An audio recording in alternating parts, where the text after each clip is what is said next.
My father always said that good instincts will get you into trouble faster than bad ones. I didn't understand what he meant until the night I found a woman crying in a hospital stairwell at 11:45 on a Tuesday. My name is Fletcher Boone. I'm a financial analyst at Hargrove Capital, a mid-sized investment firm in downtown Chicago.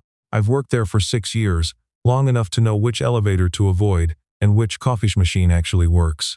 I'm not the kind of person things happen to. I go in, I do my job, I go home. That was the plan, anyway. That Tuesday was supposed to end like every other Tuesday. I'd stayed late because a client presentation had been pushed to Wednesday morning, which meant I needed the numbers clean before I left. I finished around 11, drove to the hospital on my way home, because I'd promised my mother I'd drop off a card for her coworker who'd had surgery that afternoon. I didn't even go to the right floor the first time. I took the wrong elevator, ended up on 6 instead of 4. And when the doors opened, I heard something I wasn't supposed to hear. Crying, not the soft kind, the kind that comes out in pieces, like someone is trying very hard to hold it together and failing. I almost let the elevator doors close again. I almost went back down, dropped off the card and went home, but the sound had a specific quality to it. Not grief exactly, more like someone who had been holding something in for a very long time and finally ran out of room. I stepped out. The hallway was empty except for a woman sitting on the floor beside the stairwell door, her back against the wall, her knees pulled up, a blazer folded on the floor next to her. She was in her mid-30s, professionally dressed, the kind of dress that meant she'd come here straight from work. Her phone was face down on the tile beside her. I should have kept walking. I know that. Instead, I said, "Do you need anything?" She looked up. Her expression went through about 3 different stages in 2 seconds, startled, embarrassed, then carefully composed. She said, "Okay," I said, and then I didn't move because clearly she wasn't. She looked at me for a moment, then she said, "My dad had a procedure today. They said it went fine."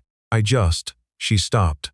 "I got here too late to see him before they sedated him, and I've been sitting here for 2 hours waiting for him to be moved to a room they'll let me into, and I think my legs stopped working." I sat down across from her in the hallway, my back against the opposite wall.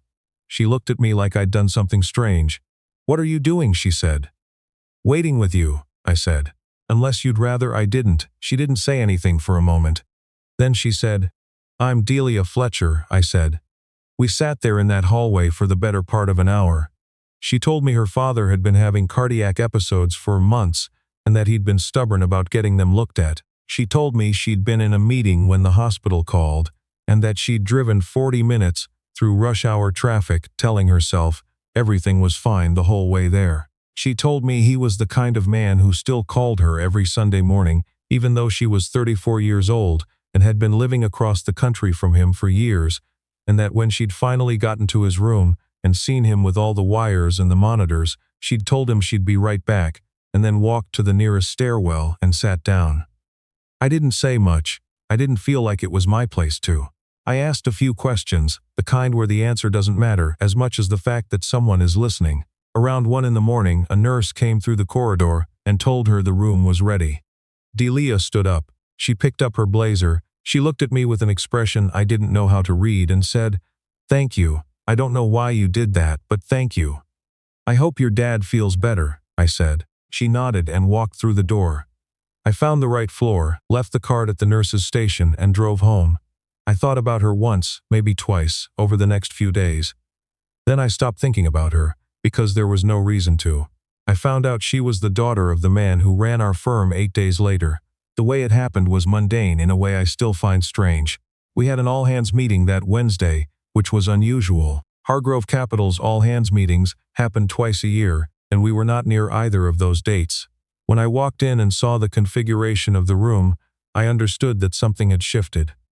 Our managing director, Patrick Hargrove, stood at the front of the room. He was 61 years old, silver-haired, the kind of man who seemed to have been born already knowing how to wear a suit. He'd built the firm from 12 people to over 200, and he ran it with a style that was more family than corporate, which could be warm and could also be suffocating depending on the week. He was not usually accompanied to these things. That morning, he had someone with him. I didn't recognize her at first. She was standing off to the side, looking at something on her tablet. She was wearing a different blazer than the one that had been folded on a hospital floor, and she had the particular posture of someone who was used to rooms paying attention to her. Then she looked up and I recognized her the same way you recognize a song you've heard in a completely different context. Slowly, then all at once, Delia. Patrick Hargrove introduced her as Delia Hargrove, his daughter, who would be joining the firm as head of strategic development. She had spent the past 8 years at a consulting firm in Boston. She would be based here full-time. I sat in my chair and didn't move. She scanned the room as her father spoke. Her eyes passed over me without stopping. I was one of roughly 60 people sitting in rows of chairs. There was no reason she would have recognized me. It was a hospital hallway. I'd been in a coat. She'd been in pieces. I decided, very quickly and very clearly, that I was going to say nothing. That was the right call. She was the managing director's daughter, and she was now a senior leader at the firm, and the moment in the hospital was a private one, and she hadn't asked for an audience, and the professional thing to do was to treat her like I would treat any new executive, which was to say, with complete and appropriate normalcy. I went back to my desk and worked until 6 o'clock and drove home, and that was that. She sat in on a cross-departmental review meeting the following Monday. I was there because my team handled the performance reporting that the review was built around. There were 12 of us in the room. I presented for about 15 minutes. When I was done, she asked 2 questions, sharp, specific questions that told me immediately she had actually read the materials in advance. Most senior people in those rooms have not read the materials in advance. I answered her questions. She nodded and moved on. I told myself that was all it needed to be. The issue was a man named Troy. Troy Whitfield had been at Hargrove Capital for 4 years. He was in business development. He was 31, and he had a particular quality that I have encountered in exactly 3 other people in my professional life, which is the ability to seem completely reasonable while doing completely unreasonable things. He was charming in a way that felt genuine until you watched him for long enough. He laughed at the right moments. He remembered people's names. He also kept a running internal scoreboard of every person at the firm who might be competition, and he updated it constantly, and I knew this because a friend of mine, Neil, had worked with him at his previous job and had told me this over beers the week before Troy started. I don't know how Troy found out about the hospital. To this day, I've never been certain. The best I've been able to piece together is that his girlfriend at the time worked in hospital administration, not at that hospital, but in the same network, and that patient and visitor records are not as siloed as they should be. Or he heard something from someone. However he found out, what he knew, or thought he knew, was that I had been at the same hospital as Delia on the same night, 8 days before she joined the firm. He didn't do anything with it right away. That was the part that was hard to see coming. He waited 6 weeks. In those 6 weeks, Delia and I had occasion to work together 3 times. She was restructuring the way the firm approached long-range client projections, which was work that intersected directly with what my team did. She was thorough and she was direct, and she pushed back on things she thought were wrong, which I respected because a lot of people in her position didn't bother. We were not friendly in any personal sense. We were professional. That was appropriate, and I kept it that way deliberately. The 3rd time we worked together, she stayed late and so did I, and when I was getting my coat at the end of the night, she was in the elevator when the doors opened. We rode down 12 floors in silence. Then she said, "Hospital on Michigan Avenue. Cardiac unit waiting area, November." I looked at her. "I wasn't sure until last week," she said. "You had a different coat." I didn't say anything because it didn't seem like my place to, I said. She nodded slowly. "How is that your instinct and not everyone's instinct?" "I don't know," I said. "How's your dad?" "He's good," she said. "He's supposed to start walking 4 miles a day and he hates it. He calls me every Sunday and complains about his step count." The elevator opened. We walked out in different directions. That was all that happened. What Troy did happened 3 weeks after that. He went to Patrick. He didn't come to me first. He didn't ask me anything or give me any opportunity to explain or contextualize. He went directly to Patrick Hargrove and he told him that he'd heard from someone that I had been at the hospital the night before Delia joined the firm, and that he thought Patrick should know that someone on the analytics team might have made contact with Delia in advance for reasons that weren't entirely professional. The way he framed it was careful. He didn't accuse me of anything specific. He said he thought it was worth flagging. He said he was only mentioning it because he cared about the culture of the firm. He used the word optics twice. I found out about the conversation from Neil, who had heard about it from someone in the admin office who had been walking past Patrick's door when it was partially open. By the time I found out, the conversation had already happened. I had no idea what Patrick's reaction had been. I spent 2 days waiting. I tried to work. I checked my email too often. I thought about going to Patrick directly and decided against it because I didn't know exactly what had been said, and I didn't want to make it worse by responding to a version of events I hadn't fully heard yet. On the third day, Patrick's assistant sent me a calendar invite for a 30-minute meeting at 4 o'clock.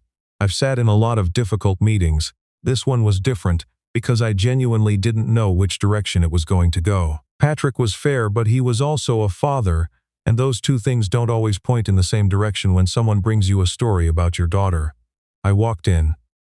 Patrick was at his desk. He gestured to the chair across from him. There was nothing on the desk between us. He said, "Walk me through the night of November 12th. So I did. I told him about staying late, about the card for my mother's coworker, about getting off on the wrong floor. I told him about finding Delia in the hallway. I told him what she'd told me about arriving late and waiting to see him. I told him I'd sat with her for about an hour and that when the nurse came we said goodbye and I left. I told him I hadn't recognized her at the all-hands meeting until she looked up, and that I'd made the decision not to say anything because it felt like something she should decide whether to mention, not me." Patrick didn't take any notes. He looked at me the whole time. When I finished, he was quiet for a moment. Then he said, "Delia told me about that night on her own. About 2 weeks ago. She didn't name you specifically, but she described the situation. I didn't say anything. She said a stranger sat with her in a hallway for an hour when she didn't know anyone's father was sick or that she was going to be working here, and that she thought about it afterward because it was one of the stranger kindnesses she'd experienced in a while." He paused. "I want you to know I'm not conducting this meeting because I believe what was brought to me. I'm conducting it enough to let you give me your account directly, rather than making a decision without one." I said, "Nori, without one." I said, "I understand." He said, "I'm going to handle the person who brought this to me. That's not your concern." He stood up. I stood up. We shook hands and I left. I found out from Neil about 2 weeks later that Troy had been moved to a different role, technically a lateral move, but one that removed him from any client-facing work. It wasn't a firing. It wasn't announced. It was the kind of quiet professional consequence that some people would call insufficient and others would call precise. Troy moved to Denver about 4 months after that. Neil told me that too. Delia and I crossed paths at a firm lunch in February. It was not a planned crossing, just the random mathematics of where people end up when a room has a buffet and 40 people. We ended up at one of the tall tables near the windows. She said, "My dad told me you came in and told him what happened." "He asked me to," I said. "Still," she said. We stood there with our plates and the particular awkwardness of two people who have shared something real without intending to. Outside the window, the city was doing what Chicago does in February, which is be aggressively gray. "He's up to 3 miles, she said. "The walks," he still complains. "But he's started texting me his step count now instead of calling, which I think means he's actually proud of himself." "That tracks," I said. She smiled. It was the first time I'd seen her smile, I realized. Not the measured professional expression from the meetings, something that started in her eyes. We talked for 20 minutes about Chicago winters and the firm's new client base and the specific misery of flying in and out of O'Hare. Normal things.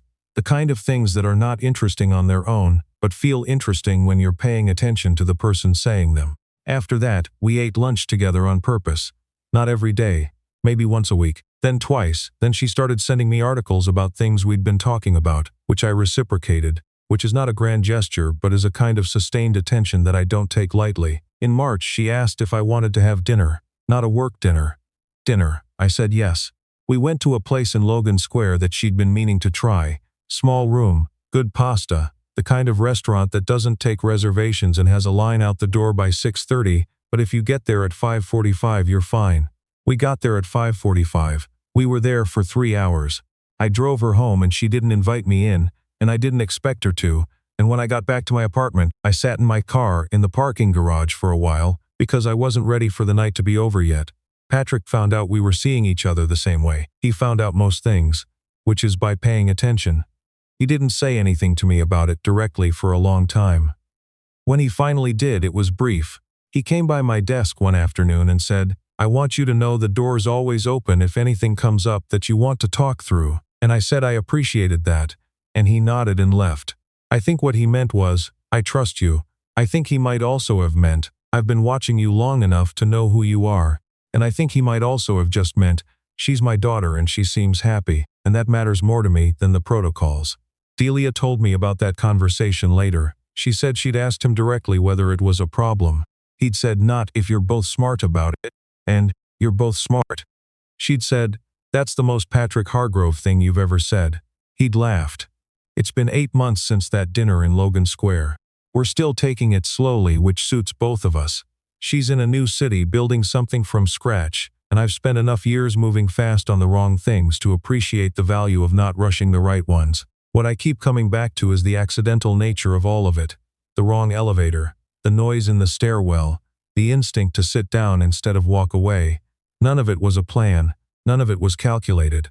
I wasn't trying to position myself or network, or be seen by the right person. I sat in a hallway with a stranger because she sounded like someone who needed a few minutes of not being alone, and that was the whole of it. My father used to say good instincts get you into trouble. I've been thinking about that. I think what he actually meant was that the instincts that matter, the ones that move you towards something instead of away from it, those will cost you something. They'll put you in an uncomfortable place or an unexpected one. They'll ask you to stay when leaving would be easier. I think he just got the ending wrong. Patrick still calls Delia every Sunday. She still tells him about his step count. Some things don't change, and those are usually the best ones.